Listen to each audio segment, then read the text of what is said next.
Es tiempo que nosotros entendamos que vivir la vida cristiana no es sencillamente pararse un púlpito y empezar a predicar un mensaje bien teólogo o bien trazado. No se trata de eso, sino que detrás de ese púlpito hay dedicación, hay también, podemos decir, sufrimiento, hay momentos de desesperación, hay momentos que uno tiene que buscar de Dios y empezar a estudiar y empezarse a penetrar, porque Dios te manda muchas cosas de aquel que publica el mensaje del Señor, porque de este púlpito se lanza la salud, la vida, amén, para los hombres y las mujeres de este tiempo.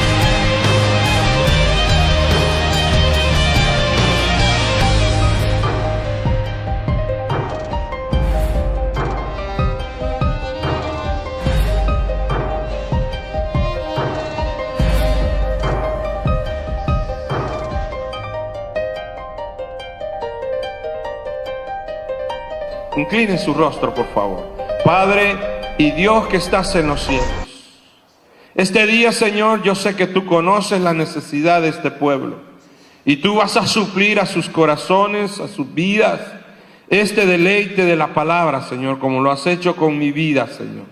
Yo te pido que ella traiga gozo, refrigerio a nuestras almas sedientas, Padre. Que nadie ni nada nos robe el gozo de nuestra salvación. Que sintamos que esa bendición que hoy se nos imparte, Señor, podamos aprovecharla a lo máximo. En el nombre de Jesús lo pido. Amén y amén. ¿Cómo vivir la vida cristiana? Yo creo que la gente sabe cómo se vive la vida cristiana, o a lo mejor lo han visto. Pero realmente hablar de este tema para muchos sería hablar un poco de legalismo, o podríamos decir, hablar de vida cristiana a lo mejor sería hablar de iglesias y de cosas así. Pero no es tan fácil, porque solo el que está viviendo en Cristo puede entender lo que significa vivir una vida cristiana. Ahora, en primer lugar deberíamos de preguntarnos qué es realmente vivir esa vida. Para algunos sería a lo mejor guardar ciertos preceptos o mandamientos o reglas o doctrinas de X iglesia, o a lo cual uno pertenece. O quizás muchos se preguntarán, vivir la vida cristiana a lo mejor se refiere a los aspectos que serían a vivir sobre un fundamento basado sobre la palabra de Dios. Bueno, habría muchas ideas o muchas opiniones acerca de cómo vivir una vida cristiana. La verdad es que la Biblia nos enfoca a nosotros sobre dos cosas bien importantes que quisiera que ustedes pensaran, porque desde el principio, mire, he venido leyendo la palabra del Señor desde el Génesis durante todo este año y me topé entre Levíticos y Números, dos libros tan interesantes. Estos dos libros específicamente están hablando de la purificación y la dedicación de los sacerdotes y el tabernáculo y de las leyes y los mandamientos que Dios les había dado al pueblo de Israel. Amén. Y que ellos tenían que guardarlas. Mire, la presencia de Dios era tan palpable en esa época que la gente tenía que andar con tanto cuidado para poder vivir su vida cristiana delante de Dios, ¿me entiende? Porque habían tantas reglas exigentes, pero eran cosas bien exigentes. Dios quería gente santificada, purificada, amén, que entrara hacia Él, amén. Pero no los podía atraer sencillamente sucios, o mejor dicho, que no estuvieran purificados o dedicados a Él. Así que Dios eligió entre las 12 tribus a una para que a éste le sirviera, amén, a Él. Fueron miles de ellos. se cree que aproximadamente más de 8,000 personas fueron dedicadas para el servicio del tabernáculo. Oiga bien, más de 8,000 personas.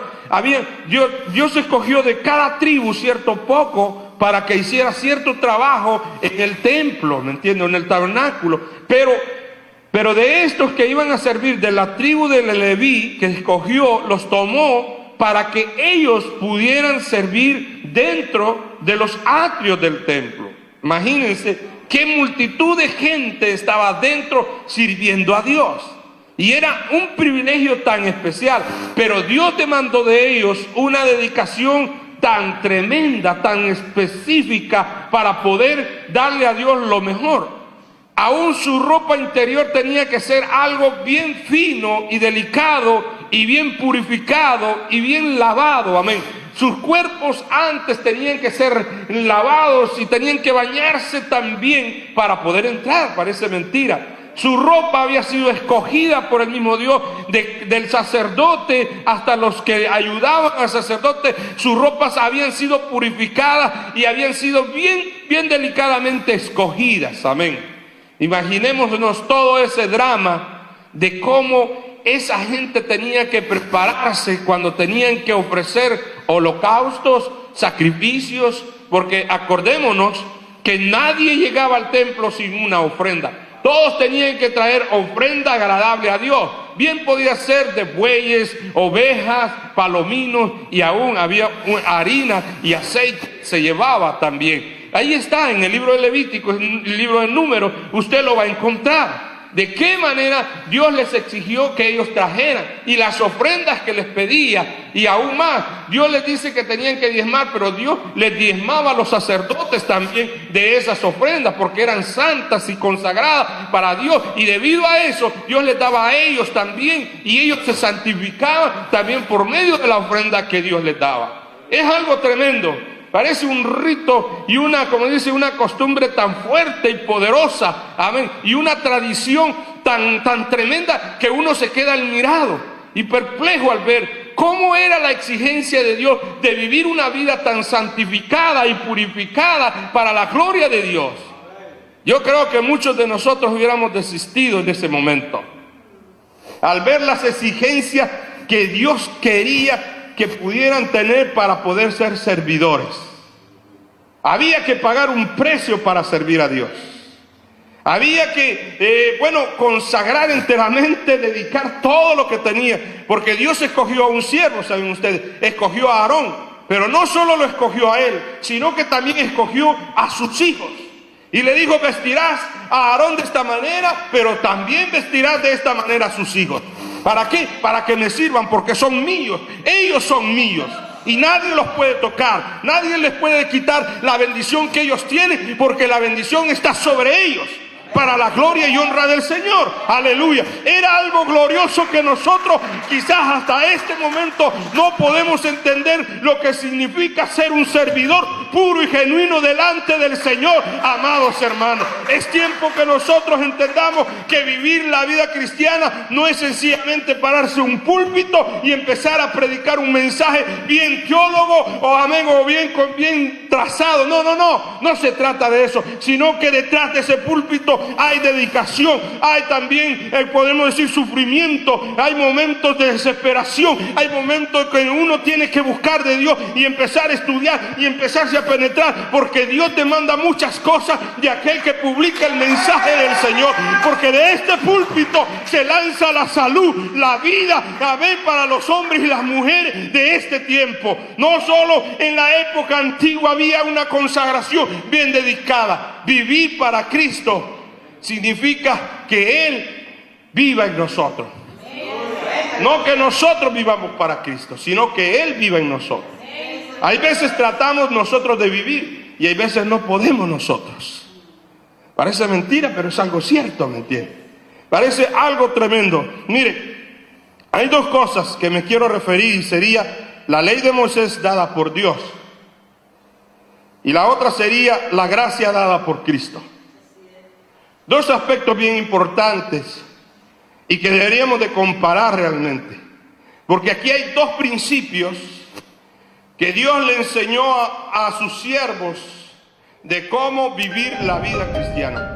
Como dije, era una exigencia tremenda. Mire, primero tenemos que ver el papel que desempeñaba